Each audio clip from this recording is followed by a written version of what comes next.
សួស្តីប្រិយមិត្តទាំងអស់គ្នាថ្ងៃនេះខ្ញុំមកបង្ហាញកន្លឹះខ្លះៗពីរបៀបបង្កើត Wing Bang ឃើញថាមានបងប្អូនយើងច្រើនគាត់ខមមិនថាបង្កើតអត់បានត្រង់ចំណុចកន្លែងដែលដាក់លេខកូដទៅគេអត់ឲ្យ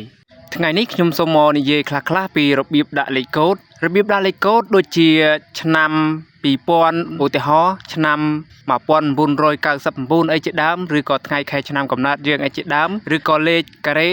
ជាដើមគឺគេអត់ឲ្យយើងដាក់ទេលេខកូដដែលយើងអាចដាក់បានគឺលេខកូដណាដែលពិបាកក្នុងការចាំបន្តិចទើបវាឲ្យយើងដាក់បើសិនជាយើងដាក់លេខកូដការ៉េឬក៏លេខកូដដែលទៅតាមឆ្នាំនីមួយអីចឹងទៅគឺវាអត់ឲ្យយើងដាក់ទេហើយមួយទៀតការបង្កើត Wing Bang នេះគឺយើងត្រូវដាក់ខែឆ្នាំកំណើតយើងឲ្យត្រូវយើងមិនត្រូវយកថ្ងៃខែឆ្នាំផ្ដេសផ្ដាសយកមកដាក់នោះទេយើងដាក់ឲ្យត្រូវនៅខែថ្ងៃកំណើតរបស់យើង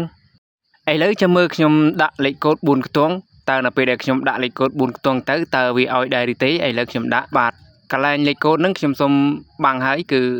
มันបង្ហាញទេកន្លែងលេខកូដហ្នឹងដូច្នេះខ្ញុំមិនបានដាក់លេខកូដការ៉េឬក៏ថ្ងៃខែឆ្នាំកំណើតអីនោះទេគឺខ្ញុំដាក់លេខកូដណាដែលរៀងពិបាកចាំឥឡូវខ្ញុំឧទាហរណ៍លេខកូដមួយឲ្យបងប្អូនដឹងឧទាហរណ៍35 40អី